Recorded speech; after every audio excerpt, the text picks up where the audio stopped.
Welcome to Revenge with Luna. My brother called me from a gas station at 11 p.m. on a Tuesday. I know because I was already in bed, already half asleep, and the ringtone pulled me back into the world in that specific way only family emergencies do.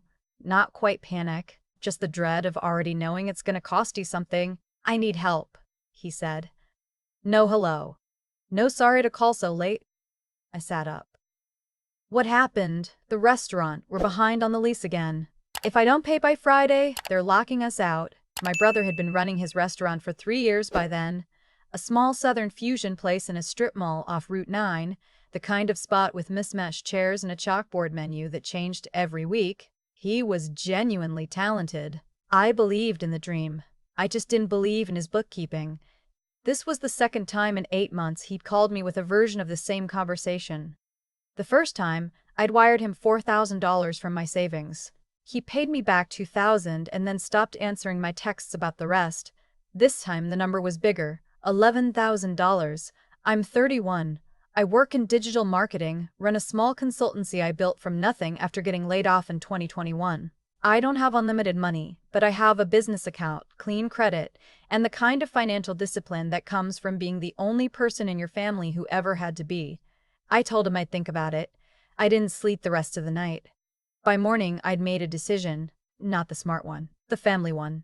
I had a business line of credit I'd opened the year before for client projects, low interest, high limit, specifically tied to Caldwell Creative Solutions, my LLC. I'd only used it once for equipment. It had a $60,000 ceiling and I'd barely touched it. I called my brother back. I'm not giving you cash, I said. But I'll co-sign a short-term arrangement through my business account. You pay the landlord directly. I'll front the payment and you pay me back over 6 months. He agreed immediately. Too immediately. But I told myself that was just relief. I set it up that afternoon, transferred the funds, got confirmation, sent him the details. He texted back, "You're a lifesaver, sis." Seriously. I saved that message. I don't know why. Maybe some part of me already knew I'd need it later. 6 weeks passed. The restaurant seemed to stabilize. My brother posted photos online, new menu items, a private event he'd catered. I watched from a distance the way you do when you're trying not to hover, trying to trust that the money was doing what it was supposed to do. Then my cousin sent me a screenshot. She'd been at a fundraising dinner for a local nonprofit and had picked up one of the printed programs. There, listed under the event sponsors, was a name I recognized. Not my brother's name. Mine. Caldwell Creative Solutions. Except I hadn't sponsored anything. I hadn't been contacted. I hadn't agreed to a single thing. I called the nonprofit. Asked to speak to whoever handled sponsorships.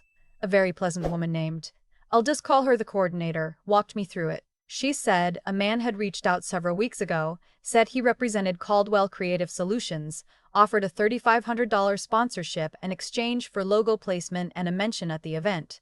He paid by business check. I asked her to describe the man. She described my brother. I hung up and sat very still for about 4 minutes. Then I pulled up my business account. I hadn't looked at the line of credit since the transfer to my brother. I had transaction alerts turned off for that account because I'd set it up during a busy project season and just never turned them back on. That was my mistake. I own it. What I found took me about 10 minutes to fully understand and about 2 hours to stop shaking over. Over the past 6 weeks, my brother had made 7 transactions from the business line of credit, not just the lease payment I'd authorized. 7. The total came to $38,200. The nonprofit sponsorship was the smallest charge. There was a catering equipment purchase, $12,000. A consulting fee paid to an account I didn't recognize. A down payment on what I eventually traced to a food truck. A weekend stay at a resort in Nashville. 2 charges to a vendor I couldn't identify at all. None of it was authorized. None of it was discussed. He had taken my business account information, the routing number, the account number, which I had shared with him so he could confirm the original lease transfer, and he had used it to write checks and make transfers as if it were his own. He had used my business name, my credit, my LLC's financial identity, and somewhere in the middle of all of this he had sponsored a nonprofit dinner in my company's name, which meant my business was now publicly associated with an event I knew nothing about, which meant if anything about that event became a problem, my name was on it. I closed the laptop. I went to the kitchen. I made coffee. I didn't drink. I stood at the window for a long time, watching nothing. Then I called my attorney. Her name is Danny. We've worked together since I started the LLC. She does contracts, intellectual property, and occasionally business disputes. When I told her what happened, she didn't gasp. She typed. I could hear her fingers on the keyboard the whole time I was talking. When I finished, she said, "This is check fraud, wire fraud, and identity theft, all under your business, which makes it commercial fraud. Do you want to pursue this?" "Yes," I said. "Civilly, criminally, or both?" I had to think about that for exactly 3 seconds. "Both," she said. "Okay? Don't contact him yet. Don't let him know you know. Get me everything. Screenshots, bank statements, the nonprofit program, whatever you have." I spent the next 2 days gathering documents. Bank records, the printed program my cousin had photographed, the catering equipment vendor's confirmation email that I found by calling them directly. The resort had a record. The food truck dealer confirmed the down payment. I found all of it. I sent everything to Danny in a folder labeled simply, documentation. She called me the next morning. Her voice had that particular quality it gets when she's already 3 steps ahead. The check fraud alone triggers federal thresholds. Combined with the identity theft component, we're looking at potential felony exposure. The bank's fraud department has already flagged 2 of the transactions. They called me back this morning. I hadn't expected the bank to move that fast. "They've been watching the account since one of the vendor payments bounced a verification check," Danny said. "Your brother got sloppy with the last transfer. He used a slightly wrong account number format which kicked it to their fraud review queue. They have logs, timestamps, the device he used. He had done all of this from his phone. Sitting at his restaurant, probably. Or maybe at that resort in Asheville, ordering room service." Danny filed the fraud report with the bank that afternoon. The business account was frozen pending investigation. My personal accounts were unaffected. The line of credit was suspended, and then I had to make the call I'd been dreading since the moment I saw that nonprofit program. My brother answered on the second ring. He sounded normal. Relaxed, even. "Hey," he said. "What's up?" "I saw the sponsorship program," I said. "From the nonprofit dinner." Silence. "The one where you listed my company as a sponsor," I said. "Using my business account, without asking me." More silence. Then slowly, carefully, "I was going to tell you." "Tell me what, exactly?" "It was a good opportunity. Networking. Your company's name needed visibility anyway." I almost laughed. I could feel it climbing up my throat. "My company needed visibility," I repeated. "It was $3,000. I figured it was $38,000, I said. "I've seen all of it." The silence that followed was a different kind. Not calculating anymore. Just empty. "Taryn, don't," I said. "Don't do that. Just don't." I hung up. He called back 4 times. I didn't answer. Then my phone rang from a different number. My mom. Her voice, when I picked up, was already in the tone. The one I'd known my whole life. Tight and warm at the same time, like a hug that's actually a restraint. "He told me you found out about the account," she said. "He told you. He's been under so much pressure, baby. The restaurant, everything. He made a mistake. He made $38,000 worth of mistakes, Mom.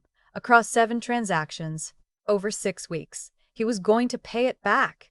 "He was going to pay it back," I said slowly, "the way you repeat something to make sure you've heard it correctly." "With what? It's my money, my business, my name. You don't have to be so cold about it." I sat with that for a second.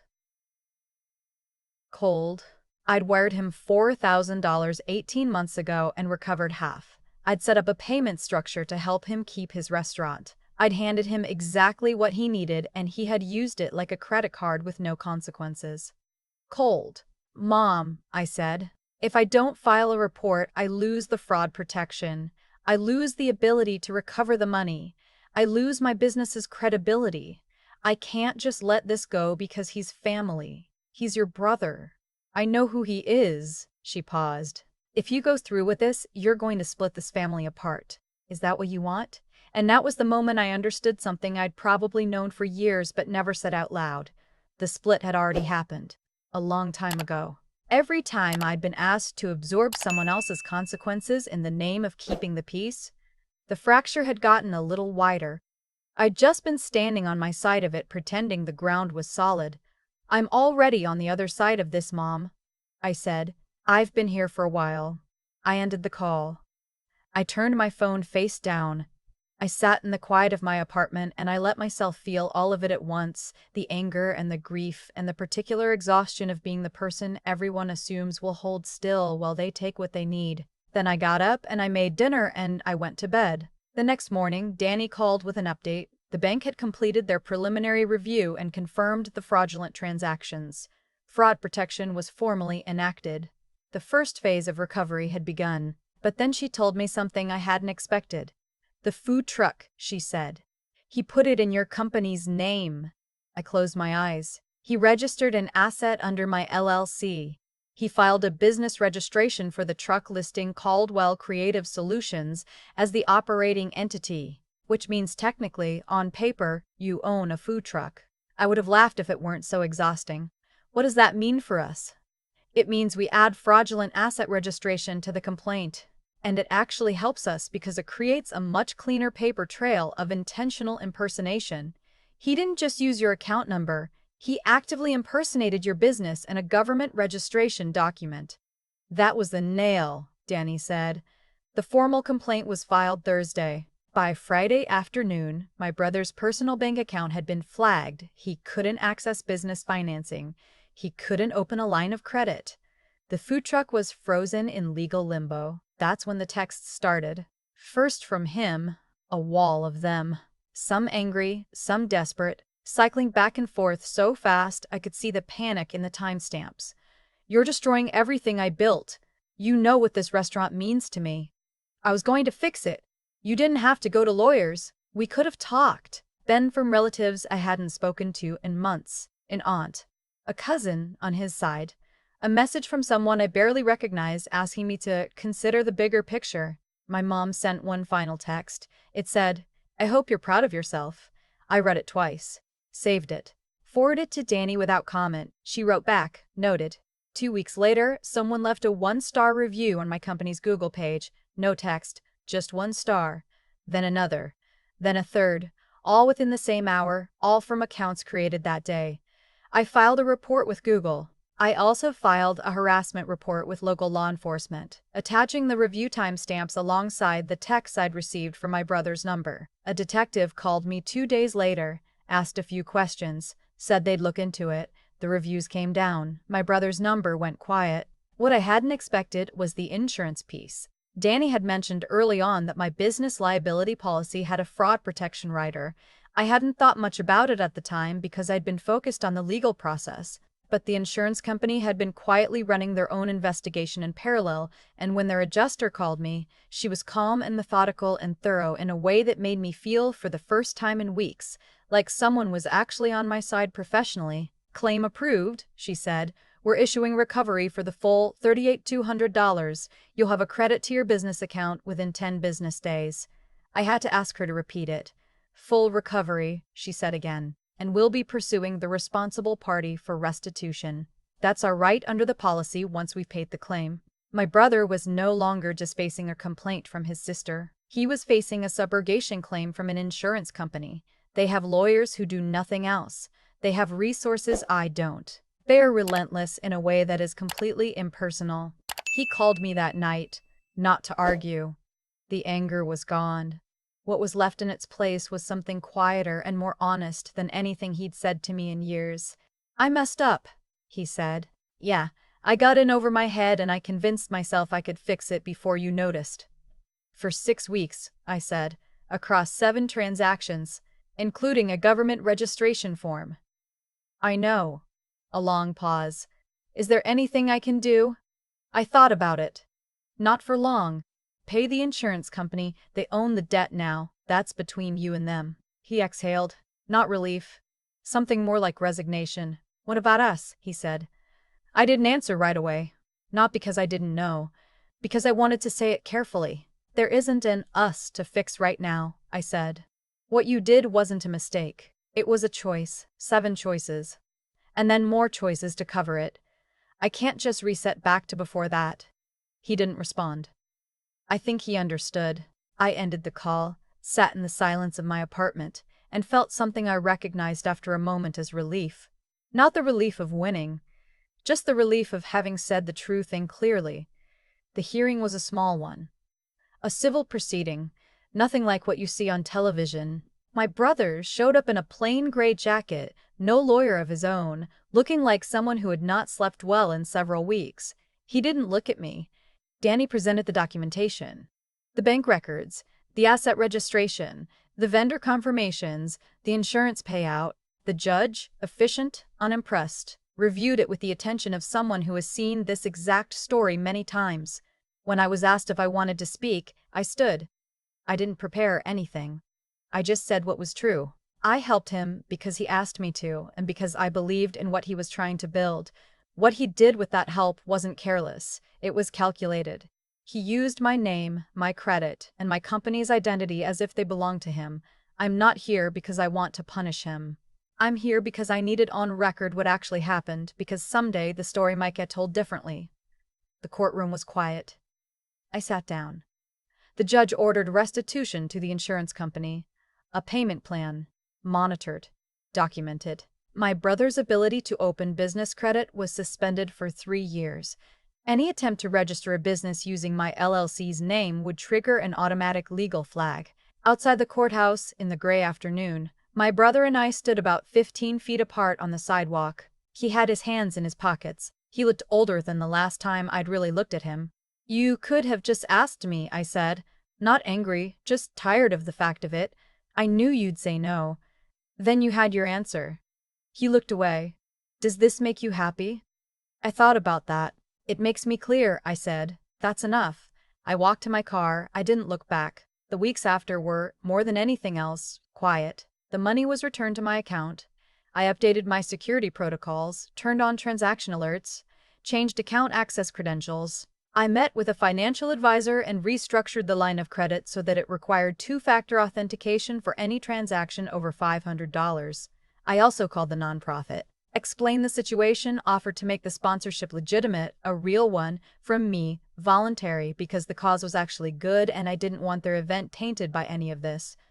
The coordinator was gracious. She sent me a thank you note. I thought about my brother sometimes, not with rage, just the way you think about a version of someone you used to know.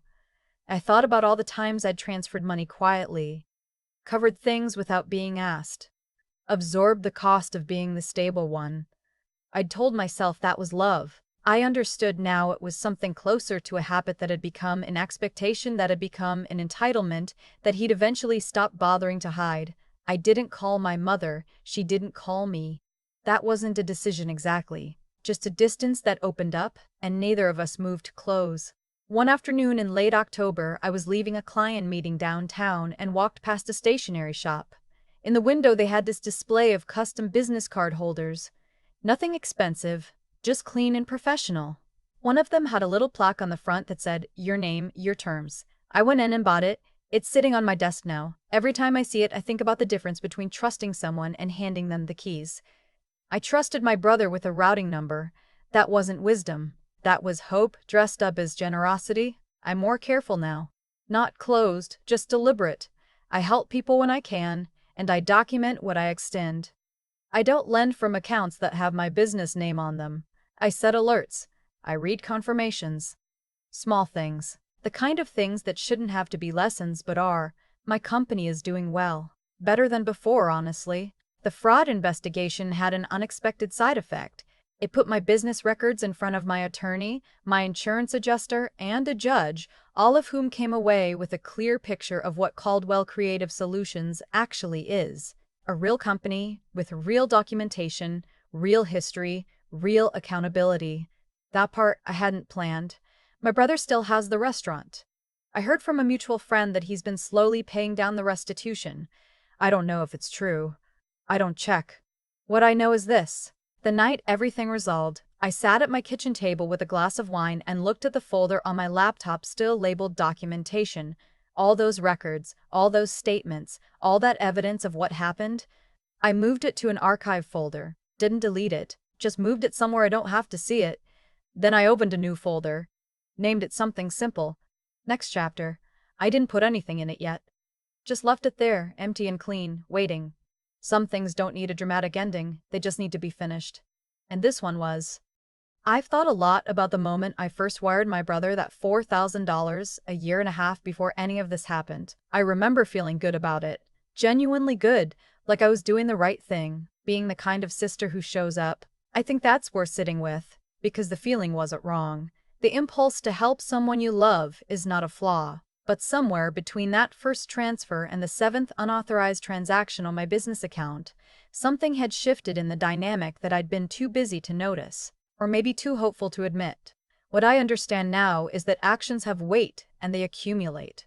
Every time I covered something quietly, every time I absorbed a cost without asking for accountability in return, I wasn't just helping, I was also teaching, not intentionally.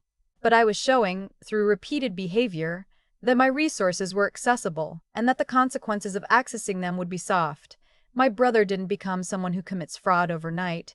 He became someone who had learned over years that I would hold still. That's not his story alone. That's a story we wrote together without meaning to.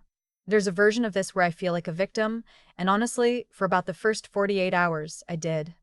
But I kept coming back to this. I gave him the routing number. I turned off transaction alerts on that account. I trusted in a way that wasn't backed by structure. None of that excuses what he did. Fraud is a choice, and it was his choice, clearly and repeatedly. But I also had a role in building the environment where he thought he could do it.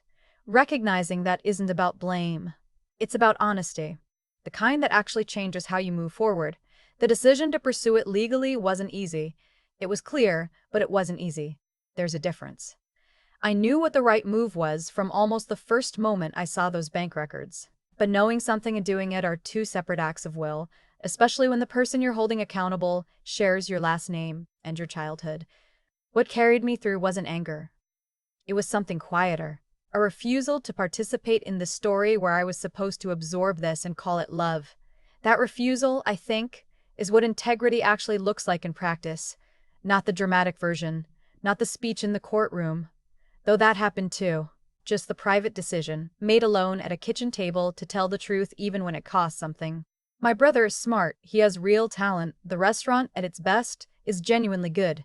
That's what makes it sad, not infuriating. He had everything he needed to build something lasting, and he kept choosing shortcuts that borrowed from people who trusted him.